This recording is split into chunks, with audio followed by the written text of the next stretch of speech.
Hey guys, come to Retrieve You podcast. Before we jump into today's topic, I just want to say I've been trying something new in my own routine. I started focusing more on my oral microbiome, the good bacteria in your mouth. I'll share a bit more about what I'm using and how it's helping at the end of the show, so make sure to stick around if you're curious. That's a great point to start with, that shift in focus, from just scrubbing away plaque to really understanding the whole oral ecosystem. It's crucial, and it actually sets us up perfectly for today because we are diving deep into the invisible world that's, well, thriving right there on the bristles of your toothbrush, the very tool you use to manage that ecosystem. Absolutely. And, for those of you listening who are really serious about your health, who see every daily habit as a chance for, well, proactive protection, and we know that's why you tune in, this deep dive, I think, is going to fundamentally change how you look at oral hygiene. We've pulled together evidence from a whole bunch of dental hygiene studies, and we're going way beyond just, rinsing your brush.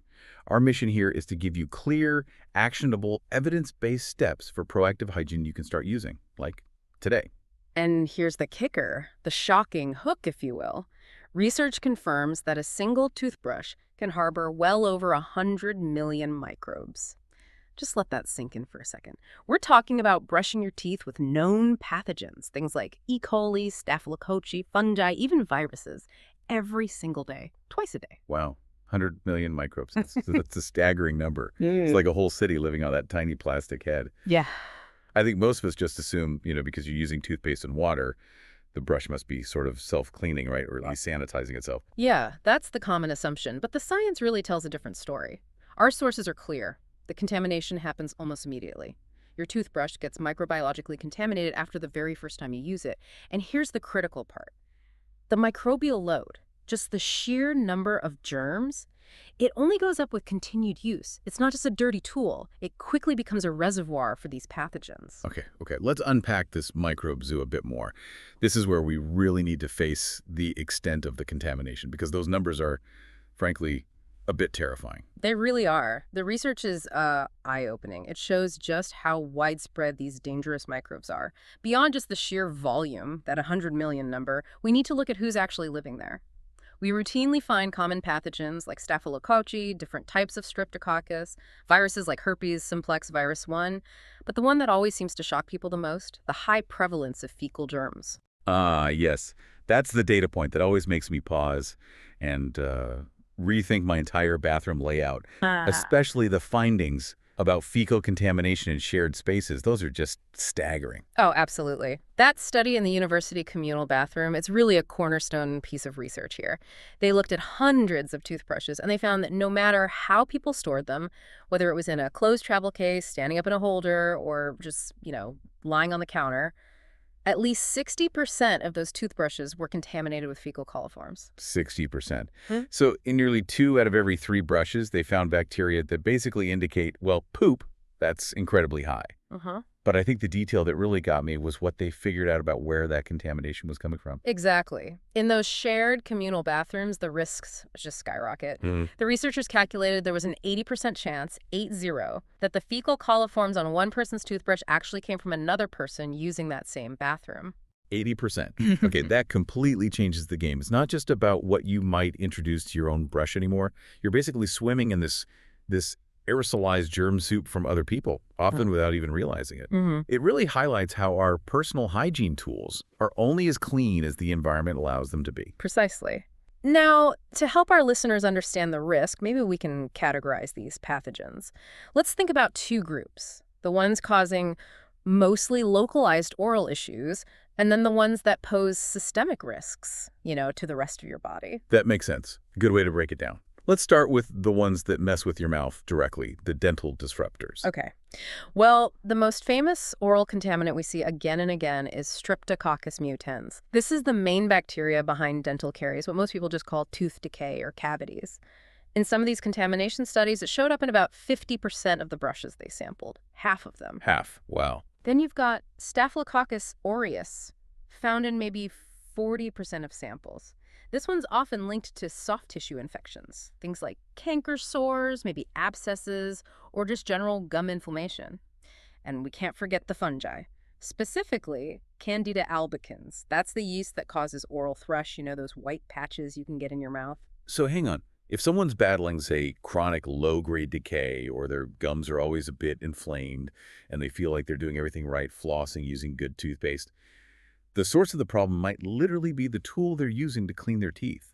They're just reintroducing the bad guys every time they brush. That's the critical insight, exactly. You could be undermining all your other efforts, but like you said, the risks go beyond just the mouth.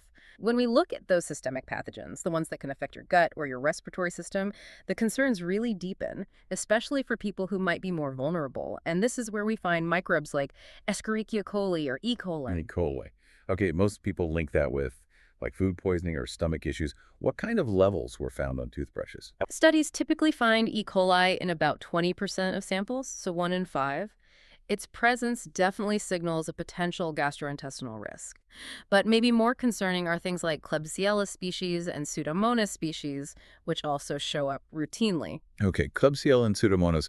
What are the bigger health worries with those particular bugs? Well, Pseudomonas and Klebsiella are what we call opportunistic pathogens. For most healthy people, they might not cause much trouble. But in healthcare settings or for anyone who's immunocompromised, they can cause really serious problems. We're talking upper respiratory infections, pneumonia, even stubborn urinary tract infections, UTIs.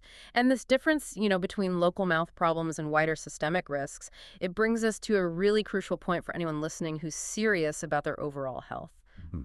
The vulnerable population highlight.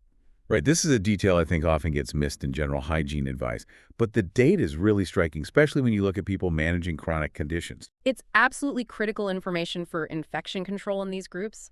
Researchers did a study directly comparing toothbrush contamination between people with diabetes and people without. And the results were, well, pretty stark. Toothbrushes used by the diabetic participants showed significantly higher levels of microbial contamination overall. Why do you think that difference is so big? Is it just about, maybe different hygiene habits, or is there something biological going on? The science really points strongly towards biological factors, things related to immune function and just general physiology. See, diabetes often involves chronic hyperglycemia, that's high blood sugar. And that sugary environment, it actually creates a more favorable breeding ground for microbes, both inside the body and, well, on surfaces like a toothbrush.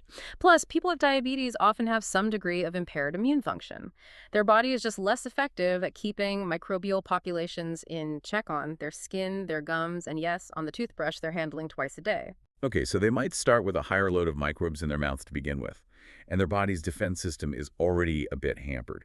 Can you give us those comparison numbers again for Pseudomonas and E. coli? They were quite dramatic. Yeah, they really were. So comparing the presence of these systemic troublemakers, in the individuals with diabetes, Pseudomonas species were found on a whopping 78.3% of their brushes, almost 80%. Compare that to just 38.3% in the non-diabetic group. Wow, that's more than double. Exactly. And for E. coli, the rates were 71.6% in the diabetic group versus 58.3% in the non-diabetics. Still significantly higher. That difference is just huge, especially for Pseudomonas. So for anyone listening who's managing a chronic condition like diabetes, this isn't just like a good idea. It underscores the absolute necessity of proper proactive toothbrush disinfection. It's a critical part of protecting your whole system, not just your teeth, from these opportunistic infections. It really shifts the conversation, doesn't it? From just good practice to, frankly, mandatory practice for minimizing that constant re-exposure to potentially dangerous non-oral germs. Okay, so we understand, though, what microbes and the who, especially vulnerable groups. Mm-hmm. Now let's get into the why and the where. Why is the typical bathroom environment such a perfect storm for creating this contaminated toothbrush problem? Well, the bathroom is essentially an incubator. It's driven by two main things: constant moisture and, let's be frank, high levels of aerosol contamination. Okay, let's tackle the moisture and humidity problem first. Right. So bacteria and mold, they absolutely love damp places. When you finish brushing, there's always some residual water trapped deep down in those dense bristle clusters. This creates these little microscopic pockets of moisture that can hang around for hours. It's just the perfect breeding ground. And this leads us to a really crucial mistake many people make, even though it seems logical: using those toothbrush covers or storing the brush in closed containers. I have to admit, I always thought the little plastic cap was, protecting the bristles. Just dust, or, well, from the toilet plume we're probably going to talk about. That's the logical thought, absolutely, but it's scientifically flawed. When you put a cap on a wet toothbrush, you trap all that moisture inside. You basically raise the humidity right around the bristles to nearly 100%. And that just promotes rapid growth of bacteria and, yeah, fungal species too. The research is really clear on this. Covering toothbrushes actually makes the microbial growth worse. It often leads to mold and mildew you can't even see because it stops that essential air drying process. Huh. That makes perfect sense when you explain it like that. You're creating a tiny humid greenhouse for germs right on the brush head. So the goal should actually be maximum air exposure, letting it dry out completely between uses. Exactly right. Maximum airflow. Now, for the second big contamination factor, and arguably the more notorious one, the toilet plume. Ah, yes. The lovely topic of aerosolized bathroom contents. Studies confirm it beyond any doubt. The turbulent action when you flush a toilet creates these airborne water droplets, the plume. These droplets carry bacteria and viruses right out of the toilet bowl, launching them several feet into the air.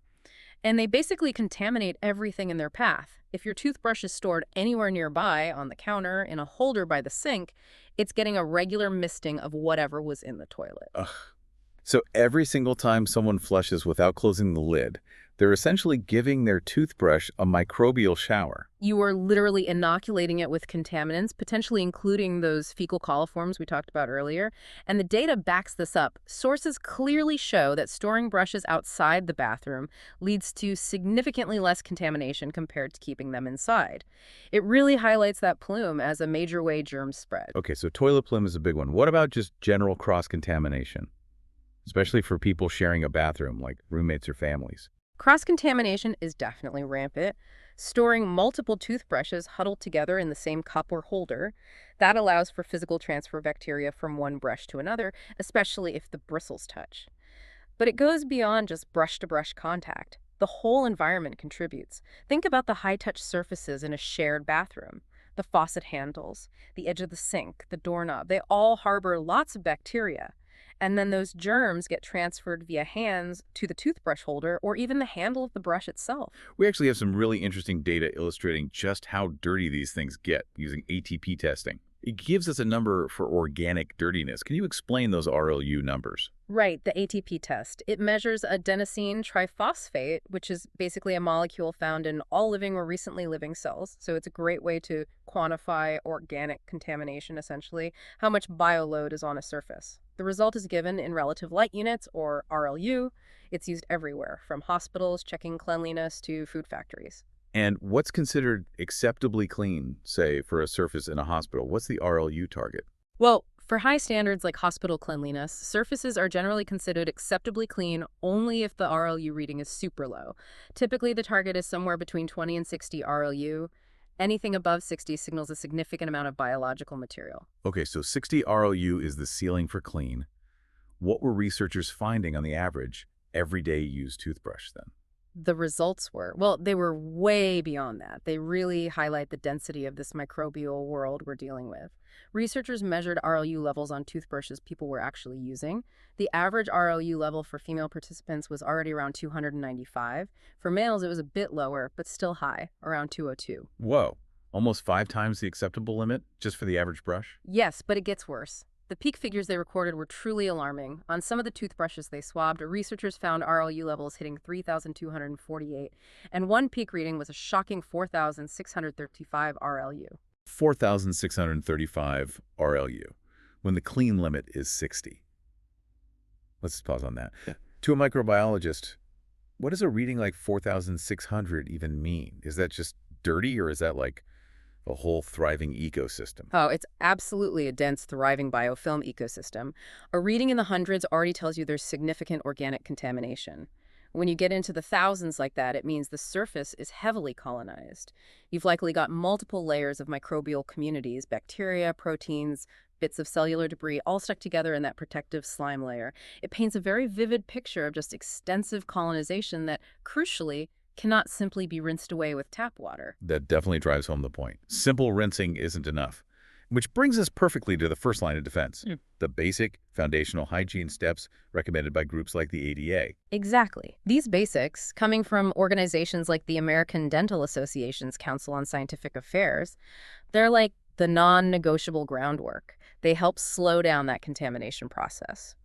First up is replacement, Yep. super important. You need to replace your toothbrush or the head on your electric brush every 3 to 4 months. And maybe sooner if certain things change, right? Like if you get sick. Absolutely. Replace it sooner if the bristles get frayed or worn out. Replace it if you have a weakened immune system. And critically, replace it after you've recovered from an illness like the flu, a cold, or any viral infection. That stops you from potentially reinfecting yourself after your body's just fought it off. Makes sense. Okay, second point. Dealing with that moisture issue we talked about. Right. That's all about proper rinsing and, crucially, drying. After you brush, rinse the brush head thoroughly under tap water. Get rid of any leftover toothpaste or debris. But the key is how you store it. Store it upright, standing up in an open space. Make sure the head isn't touching other brushes. And most importantly, it's exposed to the air so it can dry out thoroughly. This directly fights that damp breeding ground problem. Got it. Upright and airy. Now, what about tackling that infamous toilet plume? The evidence leads to a pretty clear rule. Don't brush where you flush. Simple as that. Keep your toothbrush as far away from the toilet as practically possible, maybe in a medicine cabinet or even outside the main bathroom area if you're really concerned about aerosols. And you absolutely must always close the toilet lid before you flush, every single time. That simple action dramatically cuts down on the amount of aerosolized stuff getting onto surfaces. Close the lid, always. Yeah. Got it. And finally, the rules for shared bathrooms, avoiding that cross-contamination. Yeah, two key things here. First, never ever share toothbrushes. Not even with family members. It's just a direct highway for swapping oral and systemic germs. And second, clean your toothbrush holder regularly, maybe once a week. Remember those crazy high RLU scores? The holder itself gets pretty gunky with trapped moisture and leftover toothpaste residue. It's a known contamination hotspot. Okay, those are the foundational steps. But now we need to get into the more proactive stuff. Because you mentioned earlier that just rinsing the brush isn't really enough. It's a really crucial distinction to make. Simply rinsing with tap water after brushing is highly ineffective for actual decontamination. Studies have shown it does next to nothing. One test found rinsing gave a 0% reduction in microbial load, 0. Another showed maybe only a 10% reduction. Wow, so rinsing basically just gets rid of the visible stuff, like the leftover toothpaste foam, but it doesn't touch that microscopic biofilm, that germ city living deep in the bristles, especially maybe where the bristles join the plastic. That's exactly it. It doesn't penetrate or kill the established biofilm. So this is the big takeaway here. Foundational hygiene, like replacing your brush and storing it properly, it slows down the contamination, but it does not eliminate it. For that, you need active, intentional disinfection. And that brings us to the really positive, actionable part of this deep dive, comparing the different deep disinfection techniques that actually work. Right, the solutions. Yeah. Let's dive into what we can actually do. Maybe start with the physical methods first, comparing things like microwave irradiation and UV light sanitizers. Which one did the research say was like the ultimate germ killer? Okay, so in terms of sheer microbial elimination power, the research consistently found that microwave irradiation, or MO, was the most effective method for sanitization. It really harnesses the power of heat, which is just devastating for microorganisms. How does the microwave actually kill the germs so effectively? And what was the method they used in the labs? It's all about the thermal effect. The microwave energy rapidly heats up any residual water and organic gunk trapped within the bristles. This intense heat causes direct thermal damage to the cells of the microbes. Basically, it cooks them. The cell membranes rupture, leading to cell death or lysis. In the lab studies, to achieve this level of sterilization, they typically subjected the brushes to the microwave's maximum power setting, usually around 2450 millihertz for a full 5 minutes. 5 minutes on high power. Okay, well, that sounds incredibly effective. I can immediately see some practical issues for doing that at home every day. Like, are you worried about melting the plastic handle or just wrecking the bristles over time? Did the studies look at that? They definitely acknowledge the potential for material damage. That's a valid concern. While microwaving is the most lethal method against germs, it's often seen more as something for a clinical setting or maybe a periodic, really deep clean at home, precisely because of that risk. You could warp or melt the plastic components over time, which could make the brush unusable or, ironically, even create new little nooks and crannies for bacteria to hide in. Right, good point. A practical limitation there. So, How did the UV light sanitizers compare? Those seem much more designed for regular home use. UV light sanitizers are indeed highly effective as well and definitely more user-friendly. Many studies show they can reduce contamination by up to 99%. Their mechanism is different, though. They don't rely on heat. They use UVC light, which works by damaging the DNA of the microorganisms. It messes up their genetic material, disrupting chemical bonds, and basically stops them from being able to reproduce. If they can't multiply, the population collapses. Okay, 99% reduction is still fantastic. Were there any trade-offs or caveats with UV compared to the sheer heat power of the microwave? Yeah, a slight one. While UV is much safer for the toothbrush materials themselves, some research suggests you might need longer exposure times with UV to guarantee complete inactivation of all types of microbes, especially maybe some resistant spores or viruses, compared to the sort of brute force thermal destruction you get from microwaving. So often the hierarchy ranks microwaves slightly above UV in pure killing power, which is then generally above chemical methods. But UV remains a really excellent practical option for routine use. Excellent overview. Okay, let's shift gears to the chemical solutions now. These are probably the most accessible and maybe affordable options for regular at-home disinfection. We should look at what's most powerful, but also what's most practical, right? Exactly. Starting with pure potency, the undisputed champion in several studies was sodium hypochlorite, or NaOCl, which is basically a dilute bleach solution. A 5% solution demonstrated the absolute highest disinfection efficacy among the liquid dips they tested. It completely eliminated all the target bacteria they threw at it: Pseudomonas, E. coli, Streptococcus, Staphylococcus down to 0 colony forming units, or CFU. Zero CFU. Let's just clarify that for everyone. What does zero CFU actually mean in this context? Right, good question. CFU stands for colony forming units. It's the standard way microbiologists estimate the number of viable living bacterial or fungal cells in a sample.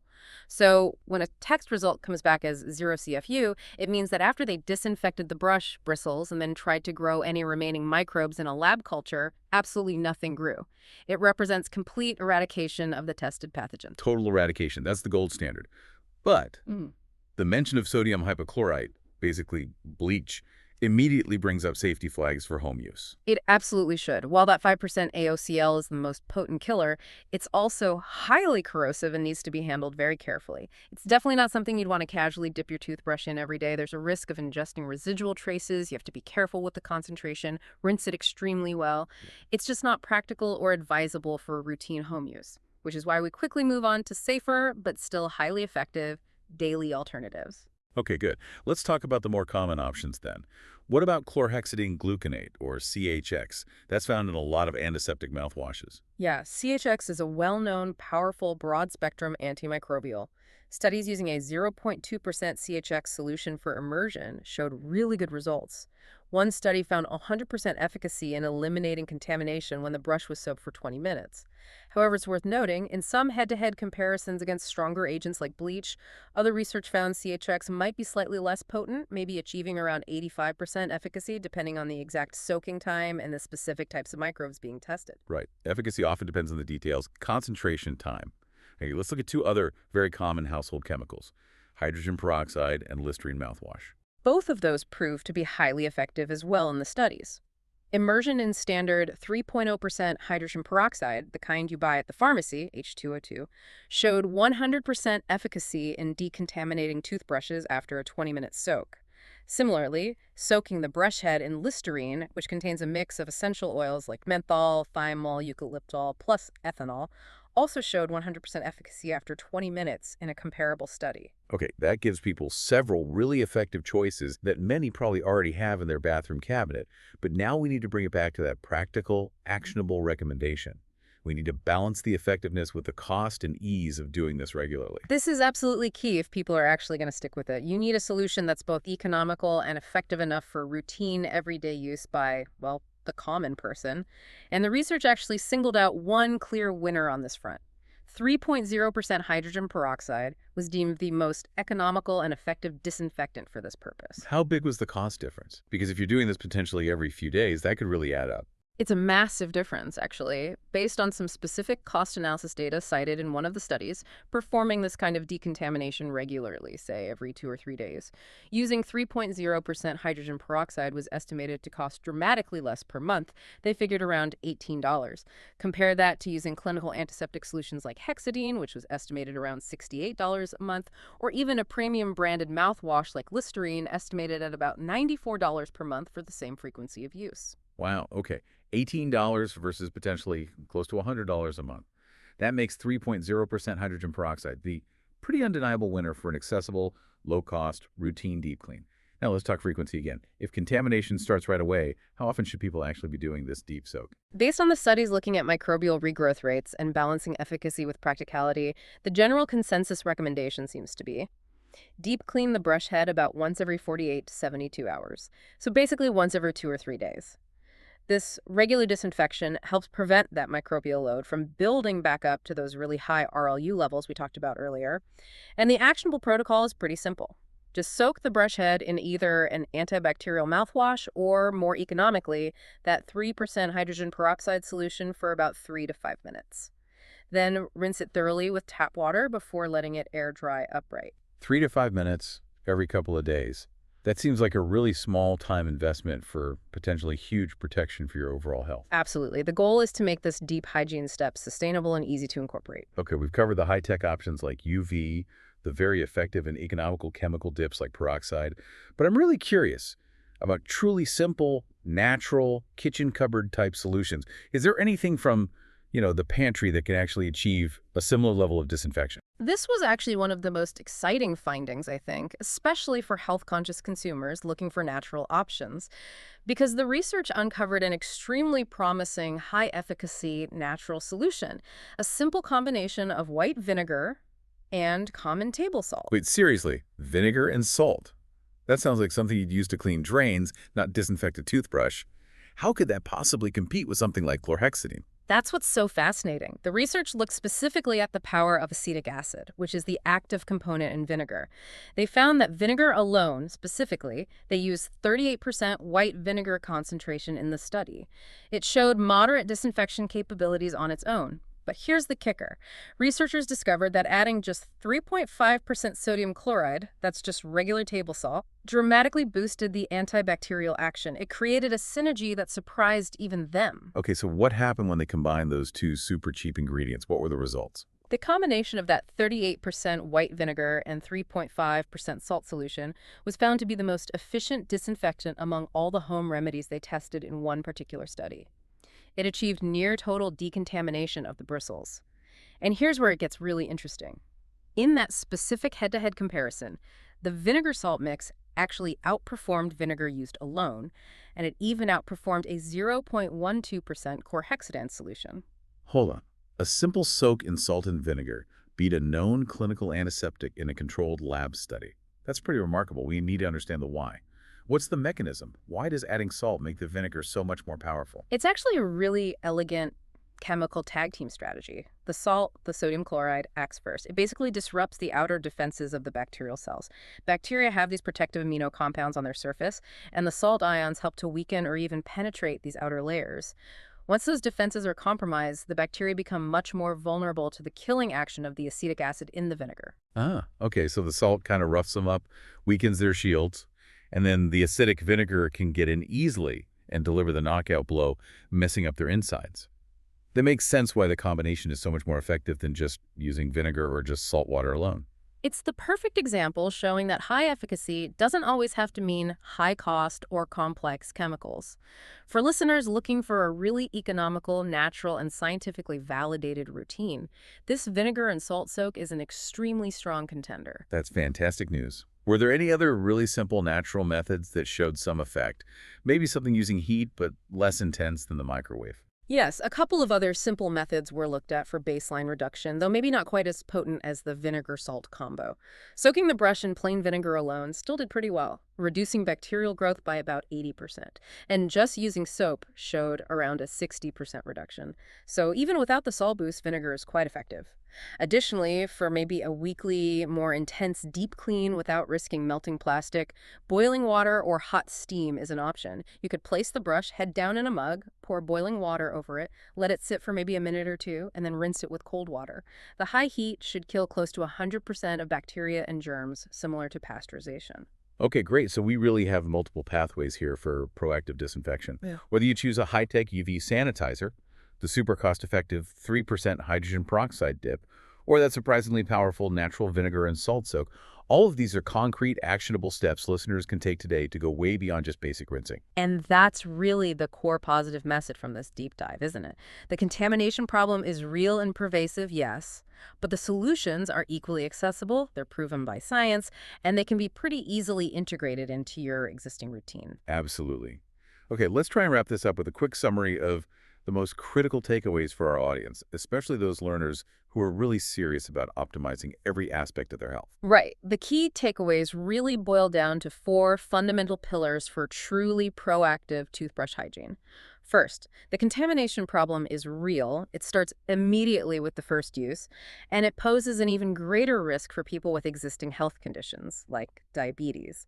For them, disinfection isn't optional. It's pretty much mandatory. Okay, number one, contamination is real, especially for vulnerable groups. Second, storage matters immensely. You've got to get that brush out of the toilet aerosol zone, always close the lid before flushing. And you need to store it upright, allowing it to air dry thoroughly. That means ditching those closed caps or containers that trap moisture. Number two, store it right away from the toilet, upright, and let it air dry. No caps. Third, simple rinsing is just not enough. The science is crystal clear. Tap water alone barely makes a dent in the microbial load, maybe 10% reduction at best.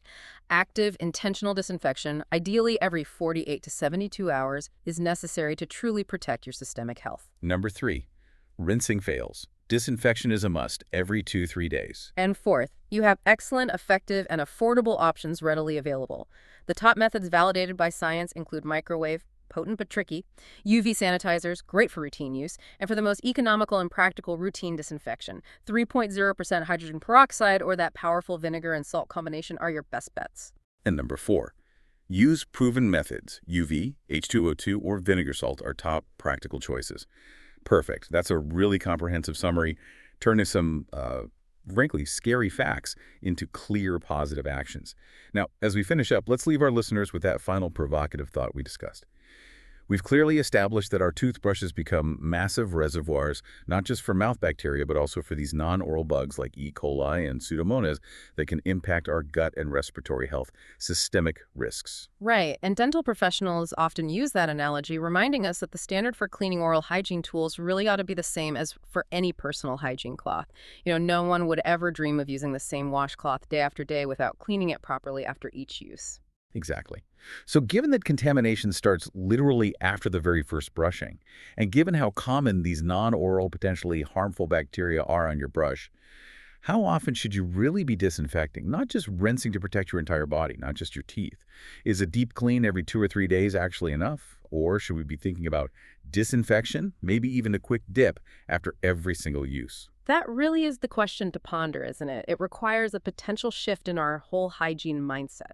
Moving from seeing the toothbrush as just a simple cleaning tool to perhaps viewing it more like a personal medical device that requires rigorous ongoing sterilization to ensure it doesn't become a vector for introducing unwanted guests into our system.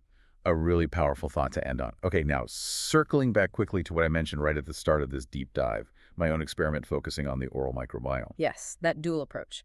Aggressive external cleaning of the tool via disinfection, combined with supporting the internal balance through the microbiome. Exactly. So while we spent all this time talking about getting rid of the bad microbes on the brush surface, my new routine is really focused on bolstering the good guys, the beneficial bacteria inside my mouth. It's all about creating a healthier internal balance and building resilience, working hand in hand with the external hygiene practices like disinfection that we've just spent all this time discussing. It sounds like a truly comprehensive inside and out strategy for total oral and systemic health protection. Makes perfect sense. Finally, if you're feeling proactive and want to give your oral health that extra level of support from the inside, the team at Prodentim has a great offer for you. They're so sure you'll like it that it comes with a 60-day guarantee. If you want to try it, just check out the link in the description below.